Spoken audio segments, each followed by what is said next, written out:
Di awal episode ini, ditampilkan kondisi beberapa saat sebelum Arthur diserang. Elder Guardian sedang menyerang semua orang. Di sisi lain, Lucas juga dalam keadaan sangat buruk. Ia menatap ke depan dan berpikir, "Tidak, ini bukan diriku." Gerbang di hadapannya masih terbuka. Ia melihat ke arah gerbang itu, lalu menatap semua orang. Semua orang tampak dalam kondisi sangat buruk. Melihat hal itu, ia kembali berpikir, "Aku berasal dari keluarga Mighty Wikes, salah satu great house yang pernah membawa kemenangan bagi Sapien melawan Eleanor. Ini tugasku." Saat itu juga, ia berdiri di depan Arthur dan langsung menyerangnya dengan serangan api yang kuat. Ia berpikir, "Ini tugasku untuk bertahan hidup dan mewariskan garis keturunan." Karena serangan itu, Arthur terlempar sangat jauh dan dalam kondisi sangat buruk. Melihat itu, Jasmine berlari ke arahnya. Tapi Arthur menyuruhnya untuk menjauh dan bahkan menyerangnya juga. Jasmine pun terbang dan jatuh sangat jauh. Namun melihat hal itu, Elijah menggunakan sihir tanah untuk melindunginya, menciptakan sebuah perisai. Tapi monster itu menyerang perisai tersebut dan menghancurkannya. Melihatnya, Elijah berteriak. Namun monster itu berkata, "Jangan mencoba melakukan apapun.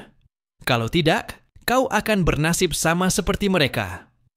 Elijah berteriak dan berkata, "Kalian pikir aku akan mengorbankan hidupku demi menyelamatkan rakyat biasa sepertimu? Kalian akan tercatat dalam sejarah karena telah menyelamatkan anggota keluarga Wikes." Saat itu juga, ia meledakkan sihirnya ke atas dan kabur.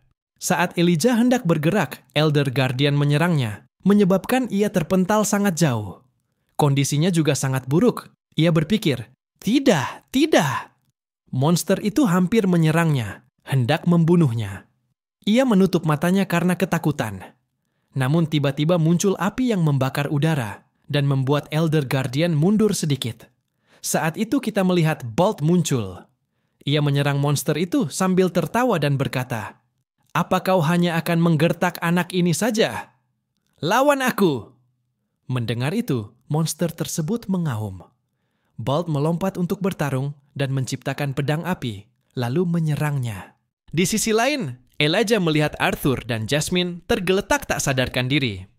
Saat itu, serangan Bolt telah membakar satu sisi tubuh Elder Guardian dan membelahnya menjadi dua. Tapi kemudian, monster itu beregenerasi, lalu menatap Bolt sambil tersenyum. Melihat wajah dan matanya, Palvi sangat ketakutan. Monster itu mulai menyebarkan urat-uratnya ke segala arah dan hendak menyerang lagi. Di sisi lain, Arthur mulai bangkit perlahan. Ia memandangi Elijah, Jasmine, dan monster itu, lalu berpikir, "Sepertinya aku tidak punya pilihan lain. Tapi, apakah setelah menggunakannya aku masih bisa bertahan hidup?" Saat itu, tato-tato di tubuhnya mulai bersinar perlahan. Matanya juga mulai bercahaya. Ia berkata, "Fase kedua, Dragon Awakening."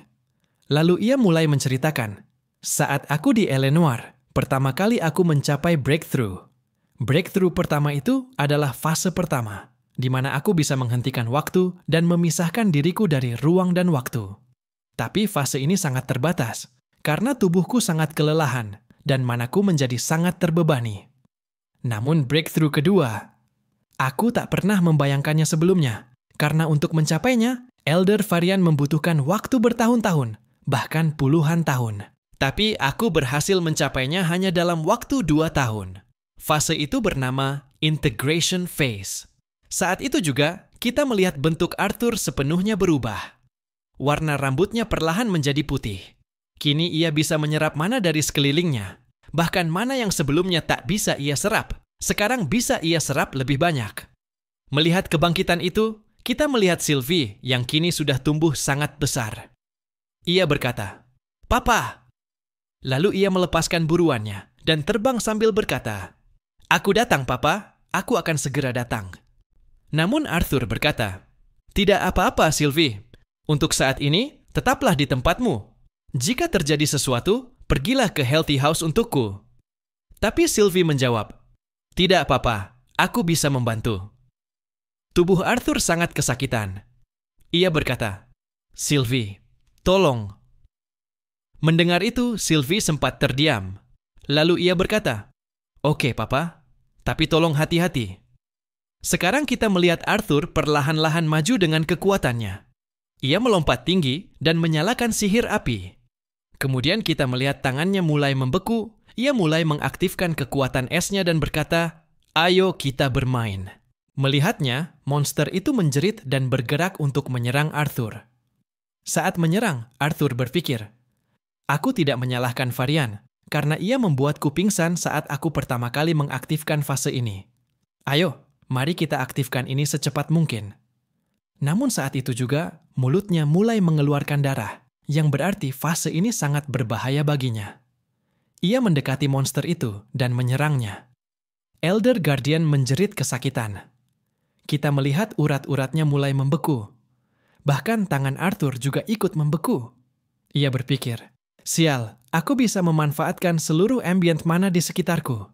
Tapi meskipun begitu, tubuhku sama sekali tidak bisa menangani sihir ini.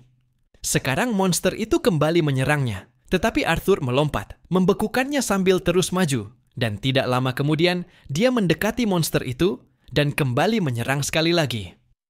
Monster itu hampir saja membunuhnya, mengarahkan urat-uratnya dengan sangat cepat ke arah Arthur. Namun sebelum semuanya mencapai Arthur, kita melihat monster itu sepenuhnya membeku. Kini Elder Guardian itu benar-benar telah membeku. Seluruh tubuhnya telah membeku. Saat itulah kita melihat Arthur menggabungkan api, es, atau api biru, dan juga listrik. Ketiganya digabungkan menjadi satu dan menciptakan petir hitam. Bagi kalian yang belum tahu, petir hitam itu benar-benar sangat-sangat kuat. Sekarang kita melihat Arthur dalam kondisi, dalam wujud seperti seorang monster di hadapan monster itu. Dan dengan petir hitam itu, dia menyerang monster tersebut, hingga tubuhnya mulai hancur berkeping-keping. Seperti itu, Arthur perlahan-lahan menyerangnya satu persatu di berbagai titik, dan monster itu terus terpecah. Tidak lama kemudian, kita melihat kondisi Arthur sangat parah. Monster itu sudah mati, tetapi dari tubuhnya mengalir sangat banyak darah, dan dia pun duduk di tempat itu lalu pingsan. Sementara itu, kita diperlihatkan kota Jaras. Kita melihat Alice dan Ray.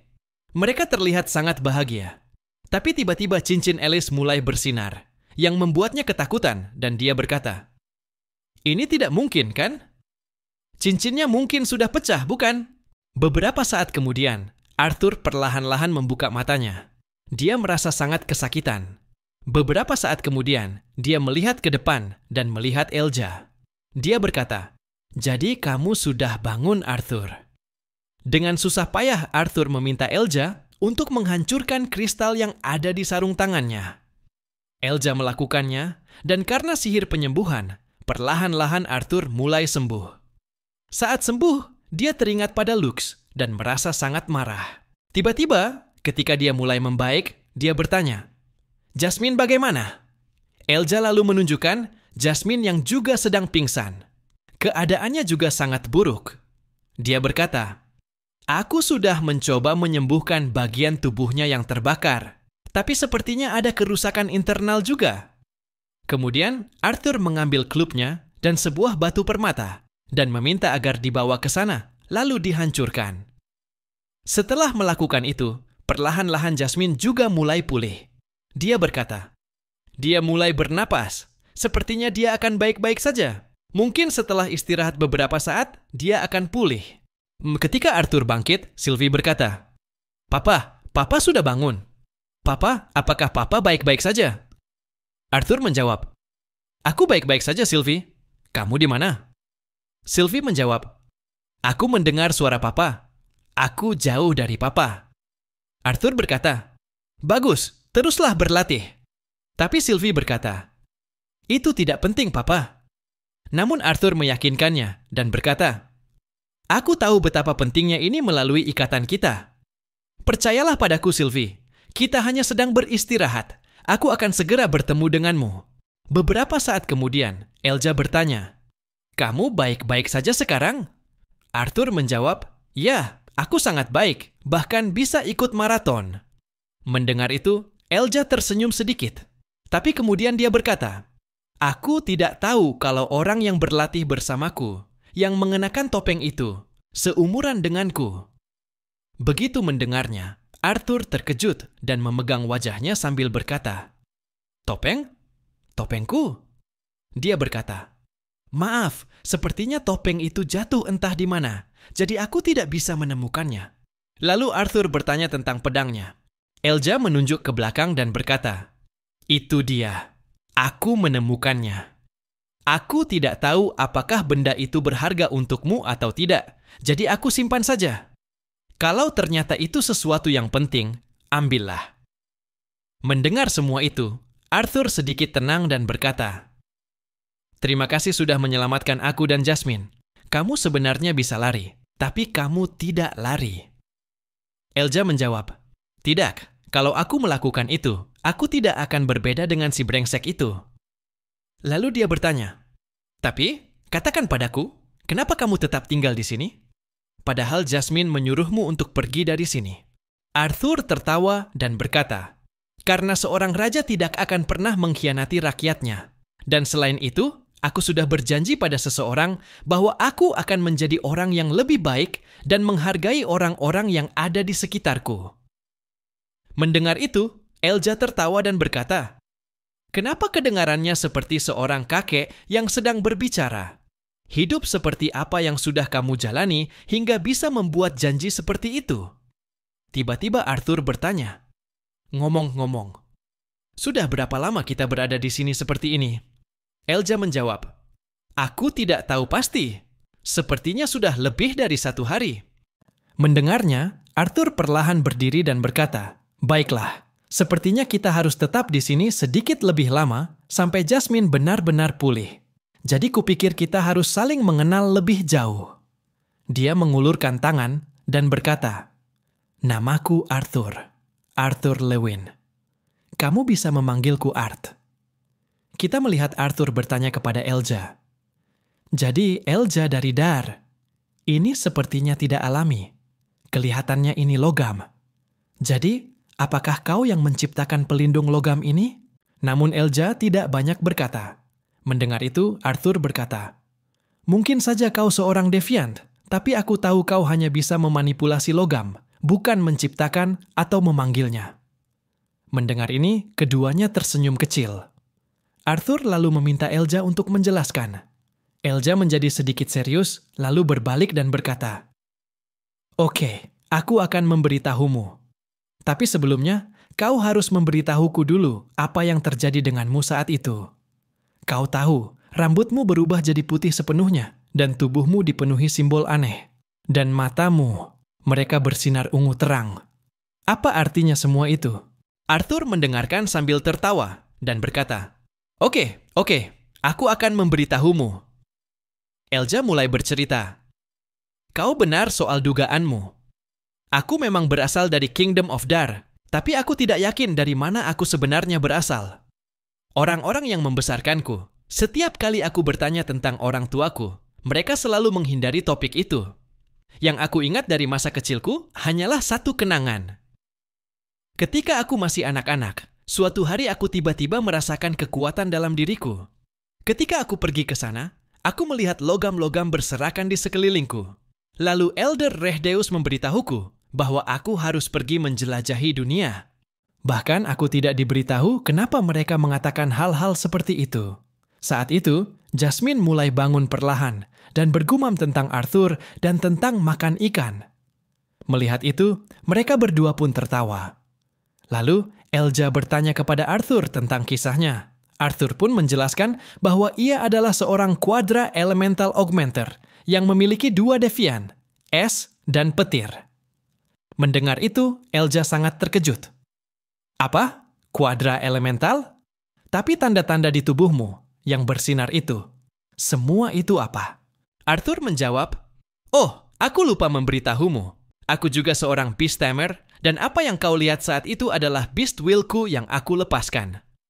Elijah bertanya, "Beast Will? Sebenarnya umurmu berapa?" Arthur menjawab bahwa ia akan segera berusia 11 tahun. Mendengarnya, Elijah berkata, "Apa? Berarti aku lebih tua darimu karena aku akan segera berusia 12 tahun. Tapi tampaknya itu tidak ada gunanya." Mereka berdua tertawa dan terus berbincang. Namun tak lama kemudian, Arthur mulai merasa sakit. Lalu kita melihat Booth kembali mengeluarkan sebuah permata dan menghancurkannya, yang menyebabkan Jasmine juga bangun, dan Arthur mulai membaik sedikit. Ketika Jasmine melihat Arthur di hadapannya, ia langsung memeluknya dan menangis. Arthur mencoba menenangkannya berkali-kali, tapi sambil menangis Jasmine berkata, "Maafkan aku tidak bisa melindungimu." Melihat itu, Arthur berpikir, apa dia selalu sekecil ini? Namun Jasmine berkata, "Lukamu." Lalu bertanya kepada Elja tentang tasnya. Di sana ada kotak obat darurat, seharusnya itu cukup untuk Arthur. Tak lama kemudian, kita melihat tubuh Arthur dibalut perban. Melihat itu, ia berterima kasih kepada mereka berdua. Kini semuanya mulai bergerak maju perlahan, dan beberapa saat kemudian mereka sudah keluar dari tempat perlindungan itu. Pas di luar, semuanya tertutup salju. Arthur duduk dan bertanya kepada Elja, "Menurutmu, apa yang lain bisa selamat?" Elja menjelaskan, "Renald dan Bolt, keduanya telah dikonsumsi oleh Elder Guardian. Sepertinya mereka tewas di sana." Lalu Jasmine bertanya tentang Samantha. Elja berkata, "Sebelum semua ini terjadi, aku sudah membuat pelindung logam di sekitar tubuhnya. Tapi kondisinya sangat buruk. Aku rasa dia tidak akan selamat." Mendengar itu, Arthur berkata, "Ya, kau benar. Lalu bagaimana kita bisa menyelamatkannya sekarang? Lagi pula, tampaknya di tengah semua kekacauan ini, inti beast milik Elder juga ikut hilang entah kemana." Elja menjawab, "Aku belum menemukannya. Tapi kalau kau memintaku, aku bisa mencoba mencarinya." Lalu ia membaca sebuah mantra yang menyebabkan tanah di sekitar mereka mulai dipindai, bahkan sampai ke bagian bawah tanah. Tiba-tiba ia menemukannya. Jantungnya masih berdetak. Ia langsung berlari mencarinya. Melihatnya berlari, Arthur berpikir, "Kupikir Earth Pulse hanya bisa memindai permukaan tanah. Sebenarnya siapa orang ini?" Mereka semua mulai bergerak maju. Beberapa saat kemudian, mereka melihat sebuah tempat perlindungan. Elja menggunakan kekuatannya, dan ketika melihat ke dalam, kita melihat Samantha terbaring di sana. Kondisinya sangat buruk. Melihatnya, Elja segera ingin menyentuh dan menyelamatkannya, tapi Arthur memintanya berhenti. Darah yang mengalir dari tubuhnya sangat banyak, dan jika ia digerakkan, lukanya akan semakin parah. Arthur menjelaskan bahwa kondisi tubuhnya secara umum baik-baik saja. Memang ada sedikit demam, tapi ia akan sembuh. Beberapa saat kemudian, Jasmine mengangkat Samantha, dan mereka bersiap untuk kembali.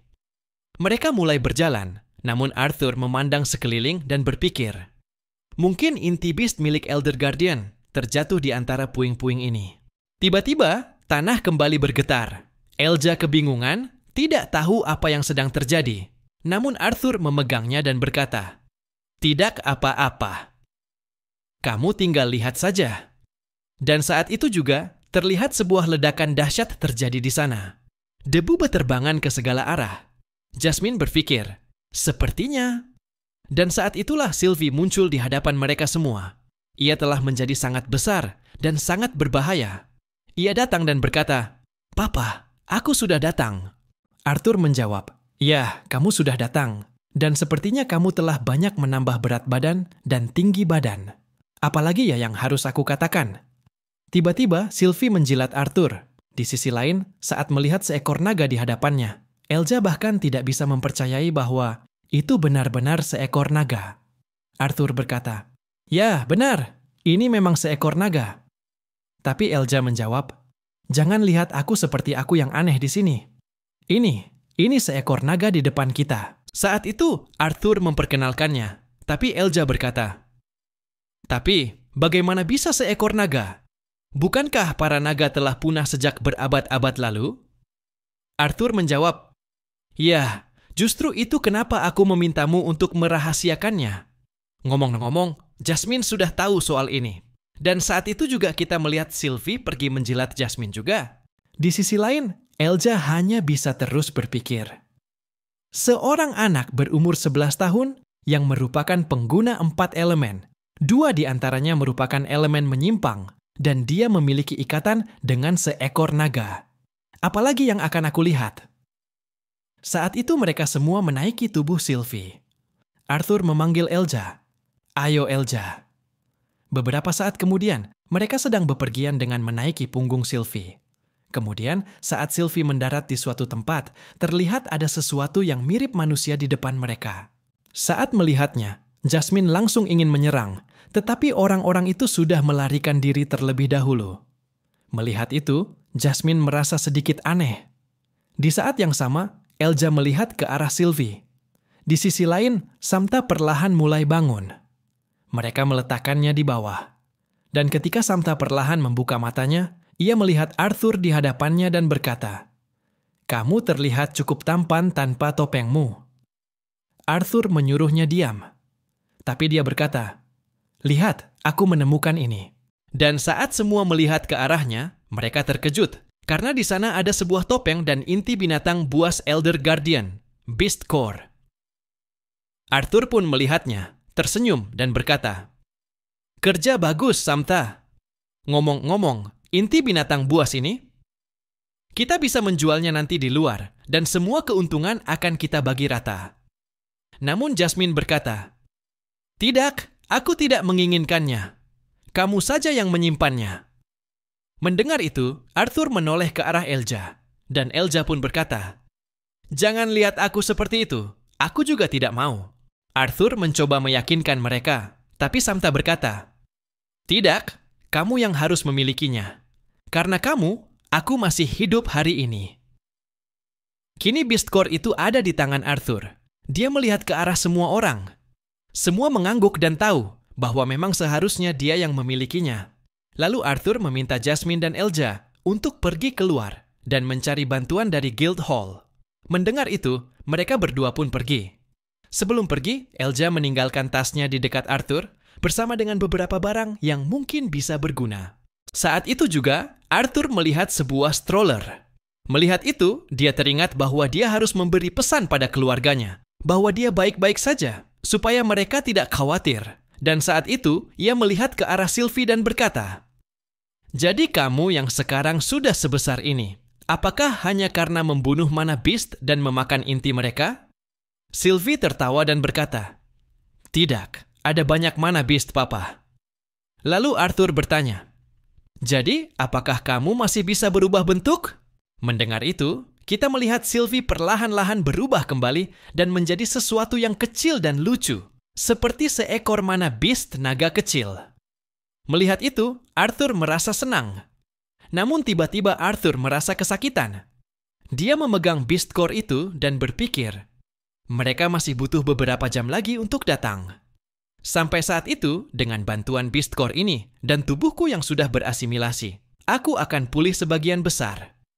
Lalu dia mulai memulihkan diri dengan bantuan Beast Core tersebut dan berpikir, Lux Vex, anggota keluarga bangsawan, yang karena perbuatannya beberapa temanku telah tewas dan beberapa lainnya terluka.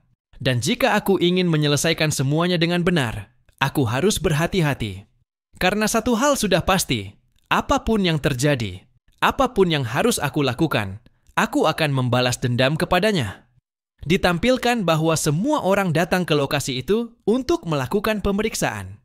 Tak lama kemudian, kita diperlihatkan sebuah rumah. Di sana terlihat kondisi Sam yang sangat buruk. Di tempat lain, kita melihat Arthur, dan yang lainnya sedang duduk. Di hadapan mereka, ada Caspian, yang sedang menginterogasi mereka semua. Mereka pun menjelaskan semuanya secara rinci.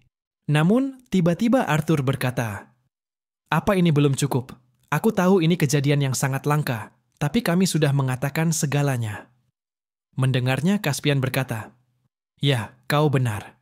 Baiklah, sekarang kalian semua bisa beristirahat." Namun tepat saat itu, Lukas datang bersama para prajuritnya dan langsung mengejek. "Jadi kalian semua kembali dengan selamat, ya?" Melihatnya, Jasmine dan Elja langsung bersiap menyerangnya. Tapi Arthur meminta mereka untuk tenang.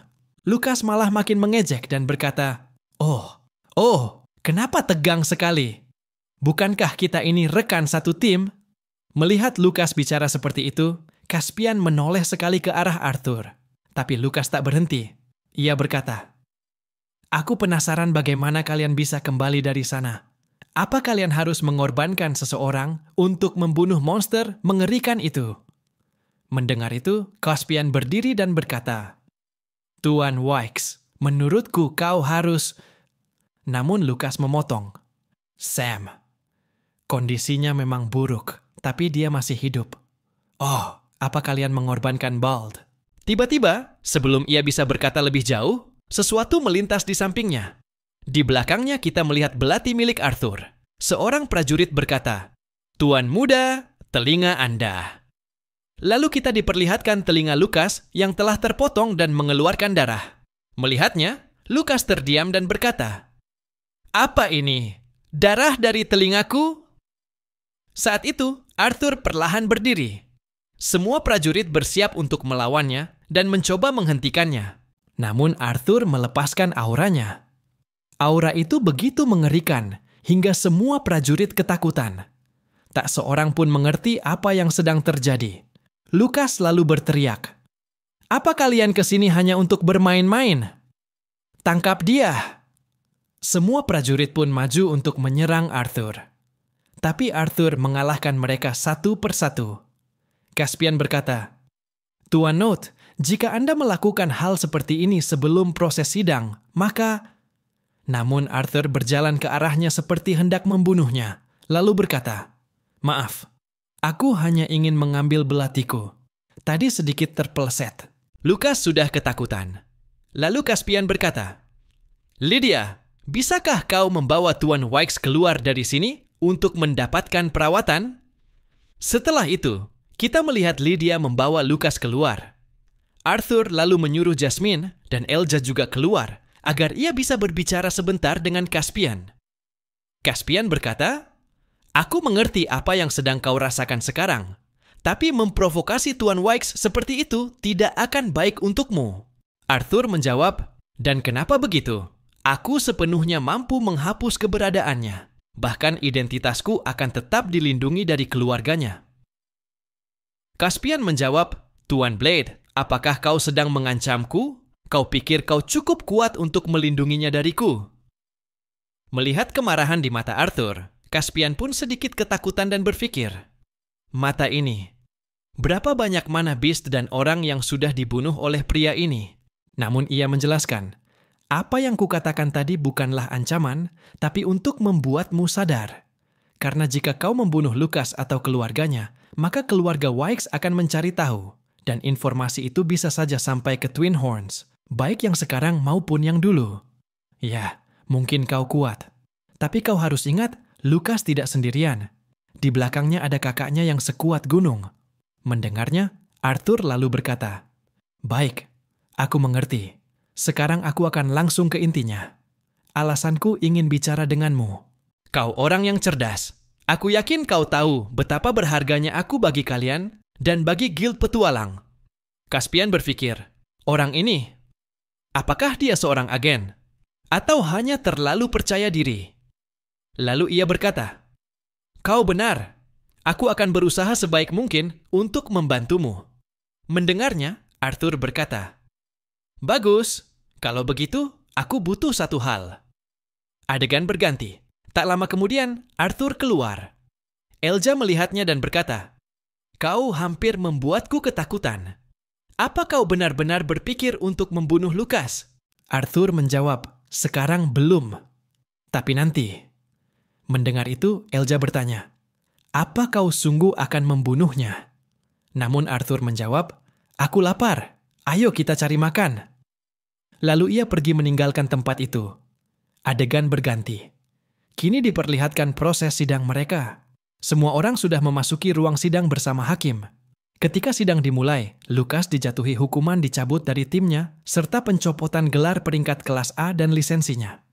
Namun, Lukas hanya tertawa mendengarnya. Arthur berpikir, Sudah kuduga, ini hanya tamparan kecil baginya. Kalau dia rakyat biasa, pasti sudah dijebloskan ke penjara. Lalu sidang Arthur pun dimulai. Sang hakim menatapnya dan berpikir, Jadi ini orangnya? Yang sendirian mengalahkan satu monster kelas S.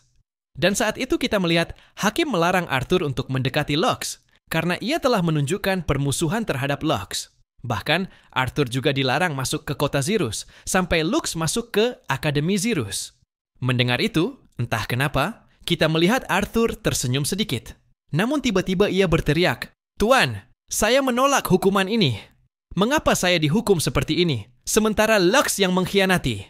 Saya sedang berada dalam bahaya. Saya bertarung bersama semuanya." Hakim menjawab, "Ya, kami tahu situasimu. Itulah kenapa lisensimu tidak kami cabut. Kamu masih bisa menjadi seorang petualang. Kamu hanya tidak boleh melawan keluarga Vex. Hanya itu." Begitu mendengarnya, Lux mulai marah. Ia berkata, "Orang di balik topeng itu, siapa dia sebenarnya? Kalau tidak ada yang tahu, maka dia bisa datang kepadaku kapan saja dan melakukan apapun." Namun meskipun mendengar itu, tidak ada yang berkata apapun.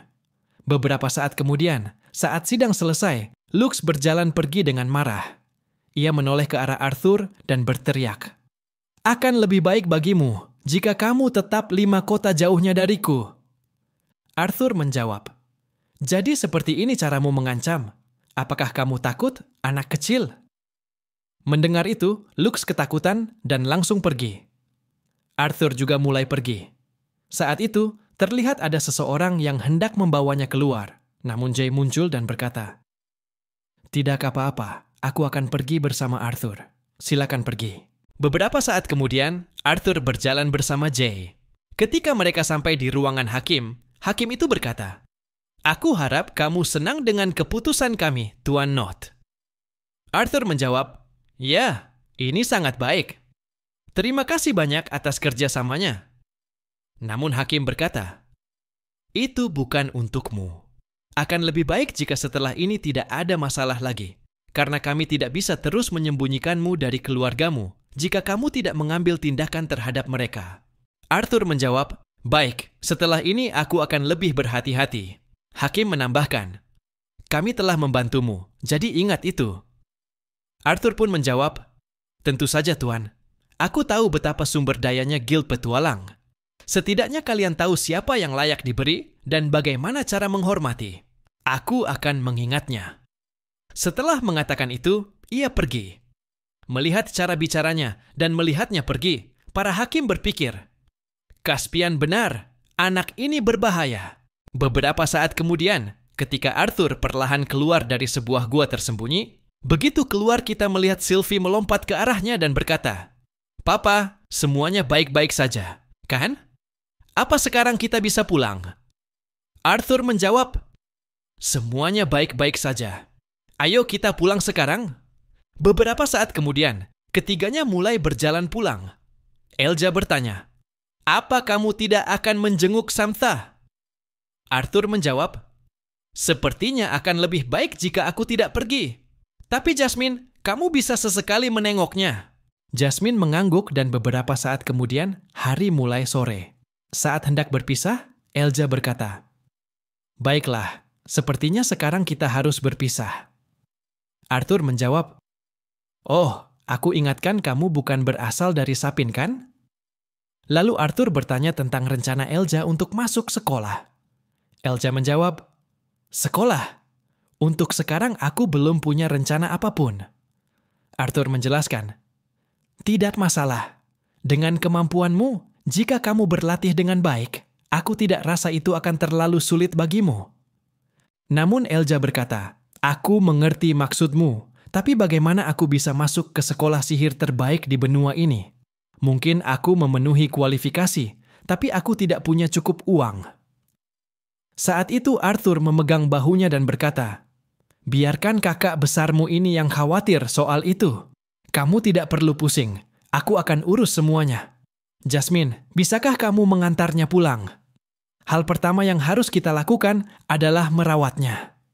Elja berkata, "Akan lebih baik jika kamu tidak berbicara pada batu itu." Namun saat itu Arthur merasa sesuatu. Ia berkata, "Baiklah, kalian pergilah dulu. Masih ada urusan yang harus aku selesaikan di sini. Aku akan segera menyusul." Lalu saat ia berbalik, ia berkata, "Keluarlah." Di belakangnya, kita melihat Caspian. Ia berkata, "Aku senang kamu menyuruh mereka pergi terlebih dahulu. Untung saja semuanya bisa diselesaikan tanpa ada yang mati. Mendengarnya, Arthur marah dan berkata, "Orang-orang memang sudah mati. Ingat itu." Mendengar itu, Caspian terlihat agak takut dan menjawab, "Tentu, tentu." Lalu ia memberikan sebuah kantong yang berisi uang kepada Arthur. Arthur bertanya, "Untuk apa ini?" Caspian menjawab, "Agar kamu bisa lebih berhati-hati." Mendengar kata berhati-hati, Arthur teringat sesuatu, Sylvie. Bukankah dia pernah melihat Sylvie? Namun tiba-tiba muncul cahaya dari belakang. Kita melihat Sylvie yang telah berubah sepenuhnya ke dalam bentuk baru dan berkata, "Papa, ini lebih baik, kan?" Arthur bertanya, "Berapa banyak bentuk yang kamu miliki?" Sylvie menjawab, "Aku tidak tahu. Aku sangat lelah. Selamat malam, Papa." Adegan pun berganti. Beberapa saat kemudian, kita melihat Arthur perlahan-lahan mengubah penampilannya dan kini muncul tanpa mengenakan topeng. Ia masuk ke sebuah toko di kota dan berkata, "Ayahku bilang aku harus membeli cincin dimensi dari sini." Namun si pemilik toko berkata, "Dengar, nah, cincin dimensi memang kecil, tapi kamu tahu sendiri betapa mahalnya itu." Arthur menjawab, "Oh, maaf. Apa ini cukup?" Saat itu ia menunjukkan uangnya. Melihat begitu banyak koin emas, si pemilik toko langsung terkejut. Beberapa saat kemudian, Arthur keluar dari toko dengan membawa cincin dimensi. Namun dia terlihat sedih karena cincin yang dibelinya hanya cukup untuk menyimpan beberapa barang seperti pedangnya dan beast core. Beberapa saat kemudian, ia pergi ke rumah Helstea, berdiri di garasi sambil menatap keluar dan berpikir, "Aku penasaran, seperti apa kehidupan sekolah yang normal itu?" Kemudian, kita melihat bahwa Arthur, tanpa mengenakan topeng, menjadi Note, dan ia pun pergi menuju rumahnya untuk bertemu keluarganya. Malam pun telah tiba. Kita melihat Arthur perlahan-lahan menaiki tangga di rumah keluarga Helstea. Tiba-tiba, Ellie muncul di hadapannya. Arthur berkata, "Hei Ellie, kakakmu sudah pulang." Namun, Ellie malah menghantam perut Arthur dengan kepalanya dan berkata, "Selamat datang kembali." Arthur minta maaf dan berkata, "Bagaimanapun juga, senang rasanya bisa kembali." Ellie menjawab, "Itu tergantung. Apakah kamu akan meninggalkanku lagi atau tidak?" Arthur berkata, "Tidak, sama sekali tidak." Mendengar itu, Ellie menjadi senang dan mengajaknya masuk. Melihat Ellie berlari di depannya, Arthur berpikir, "Wah, Ellie tumbuh dengan sangat cepat." Namun, ia kemudian teringat bahwa suatu hari nanti ia akan tumbuh dewasa dan memiliki orang yang ia cintai, menikah, dan hidup bersama orang itu. Tak lama kemudian, orang tua Ellie juga datang untuk bertemu dengannya. Semua orang mulai berkumpul dan saling menyapa. Ray mulai mengejek rambut Arthur, dan Arthur membalas dengan mengejek janggut ayahnya, Ray. Mereka semua sangat senang bisa berkumpul dan bercengkerama. Kemudian, kita melihat Vincent, Tabitha, dan Elijah datang. Vincent berkata, "Maaf, kami juga ingin menyambutmu, nak." Tapi Tabitha langsung memukulnya dan berkata, "Bukankah sudah kubilang diam saja? Ini adalah momen mereka. Biarkan mereka menikmati kebersamaan ini." Kita melihat selfie mereka bersama Ellie. Tak lama kemudian, semua orang berkumpul bersama. Arthur mulai melihat ke sekeliling. Alice bertanya, "Kau sedang mencari sesuatu, nak?" Ia menjawab, "Jasmine." Lalu Elijah memberikannya sebuah surat dan berkata, "Ini dari Jasmine." Di surat itu tertulis, "Arthur, nikmatilah. Terima kasih. Sampai jumpa nanti." Jasmine. Setelah membaca surat itu, Arthur berpikir, Wah, Jasmine." Ia berkata, "Sayang sekali, aku tidak bisa bertemu dengannya." Ray menjawab, Mereka pasti akan kembali. Kau tahu kan si kembar itu seperti apa? Mereka tidak akan semudah itu untuk dilupakan." Mendengar itu, Arthur berkata, "Oke, Jasmine, tidak apa-apa. Tapi, bagaimana dengan Lilia?" Begitu ia mengatakan itu, wajah Vincent dan Tabitha langsung berubah bahagia. Vincent berteriak, "Putri kami, Lilia, saat ini sedang belajar di Akademi Sirius. Dia sudah mulai bersekolah di sana." Mendengar itu, Arthur menjadi sangat senang. Tabitha mengucapkan terima kasih atas semua ini dan berkata bahwa sekarang mereka berhutang padanya. Mendengarnya, Arthur tertawa dan berkata, "Bukan hutang kematian, tapi kupikir kalian harus memberikan sedikit imbalan untuk temanku ini." Lalu Ray berdiri dan berkata, "Jadi, Nak, ceritakan padaku tentang kehidupan berbahayamu." Arthur pun mulai menceritakan segalanya secara singkat. Mendengar ceritanya, satu persatu semua orang mulai terkejut. Beberapa saat kemudian, setelah Arthur selesai bercerita, Vincent berkata, "Wah, sungguh petualangan yang luar biasa. Tapi menurutku, laporan pajak tahunanku lebih menarik." Tabitha berkata, "Apa? Seorang penjaga Elderhood?